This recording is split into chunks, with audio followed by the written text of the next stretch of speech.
As the summer sunsets gave way to the cooler evenings, punctuated by the soft sounds of falling leaves, my grandmother liked to sit out on the deck of the cottage with a box of seed pods that she had collected in her lap. And the seed pods belonged to the beautiful blue, pink, purple lupin flowers that would pop straight up in the springtime and turn the rocky shoreline into a pastel painting of color. And I would watch my grandmother as she sat for hours plucking the miniature seeds from the pods. And some would slip between her fingers and fall beneath the deck boards and never become flowering plants.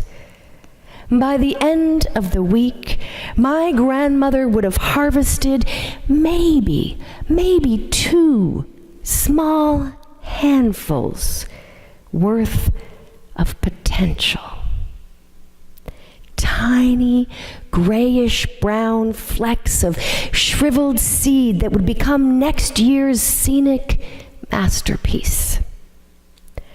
Harbingers of hope for those who worried that the mud-marbled white of winter was here to stay. For too long now, Toronto's Blue Jays have felt the long, cold winters. 21 consecutive seasons without clinching a single playoff spot. And to be sure, this weekend has been hard on fans. We're down 2 games in the series, but this is nothing compared to the 21 years where winter started in September and dragged its way to April. I remember the joy of the 1992 and 93 championship wins that had us dancing down Yonge Street by the thousands. Would a relapse of Jays fever be so bad? Last year, I started to get hopeful again when we made it to the playoffs. And this year, it's gotten even worse for me. The Blue Jays championship nostalgia has led to some, strange and uncharacteristic behavior on my part. Last week, this included making Adrian sit through the 1989 movie Field of Dreams, where Kevin Costner, who to my mind is very dreamy, plays an Iowa farmer, Ray Kinsella, who hears voices in the cornfields. If you build it, he will come. Ease his pain and go the distance, says the voice. Ray's one regret in life is not healing the rift between himself and his baseball-loving father, John.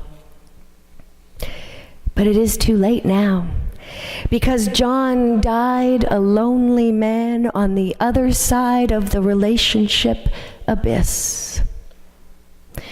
Choosing to listen to the calling of the voices, Ray plows under his corn crop and builds a magical baseball field where characters from the past come out to live the dreams they could not fulfill while they were alive. Ray's neighbors think he is crazy for choosing to nurture the dream instead of the family farm. And it makes me think that not all seeds are equal.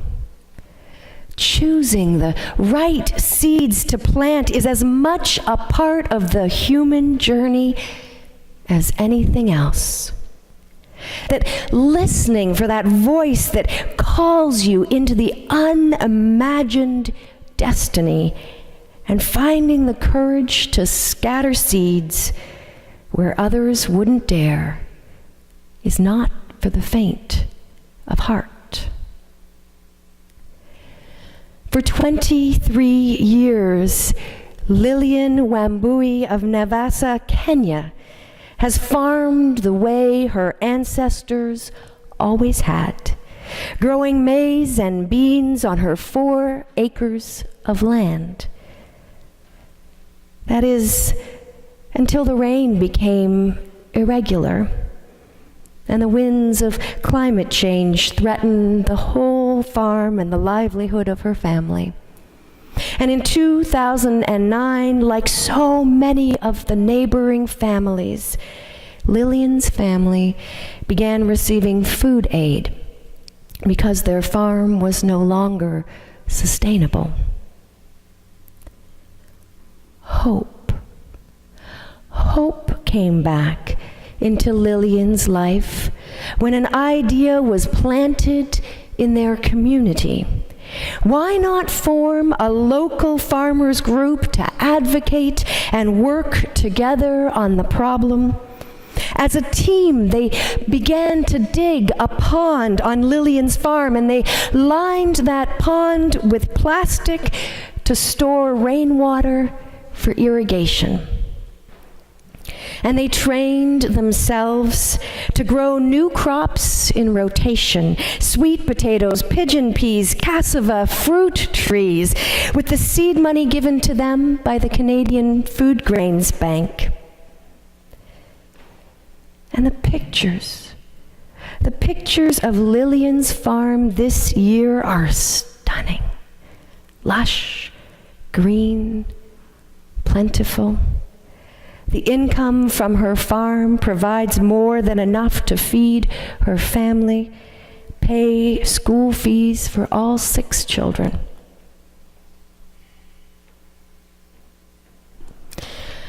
My grandmother stopped plucking seed pods a few years ago. Too hard to see them. Too difficult with arthritic fingers to manage. My mother made an effort for a couple of years. I tried to pluck and scatter the lupin seeds, but it didn't last more than a season. What makes us give up, harbingers of hope? Is it because our bodies get too tired for the patient work of plucking, or our eyes fail to see the tiny grains of potential that are right there before us? Is it because some of our dreams have died on harsh, rocky landscapes while we watched other dreams about to blossom be choked out? Is it worth it at all? Is it worth it at all to hope that we can heal the rifts of the past, change patterns in our life that are no longer serving us, find sustainable relationships with people we've almost given up on, or live out meaningful lives despite the body's insistence on aging and dying that makes us feel so betrayed? After my grandmother was finished plucking the seeds, I would watch her toss them away back to the earth haphazardly. All those hours spent rescuing seeds just to lose them to the rocks, the soil, the grassy patches. It was such a courageous act with no guarantees of success. And yet, every spring, they were there tall, bright beacons of beauty, inviting us to live amongst them for a time. You can't hold on to harbingers of hope, whether in seed form or full bloom. And those who get stuck trying to cling rather than scatter hope will find that they miss out on what God has planted next. They're like the disciples entombed in the upper room, so focused on the dead hope that was Jesus' life that they fail to see the risen hope that stands before them, offering the bread of new life, promising to walk with them into a new day. In my life, I have caught many glimpses of the divine sower who plucks my dreams from the shriveled, husky tombs that I have buried them in and scatters them about for me to find when I wake up from hibernation. Sometimes I hear the calling of the sower saying, "Trust me. If you build it, Christ will come." Sometimes I hear the answers that I need right in the community. So many times I've seen hope resurrected in this very church, where the thorny patches of individual lives and the rocky landscape of the world does not escape the sower's scattering. The eyes of the eternal seed sower never grow impatient. The fingers never grow arthritic.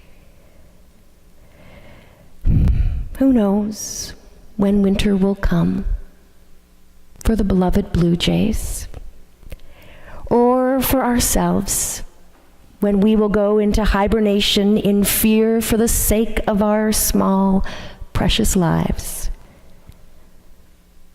What I do know is that it only takes one tiny seed to transform the world into something breathtakingly beautiful. And for the gift of infinite grace contained in the seeds of God, I give thanks.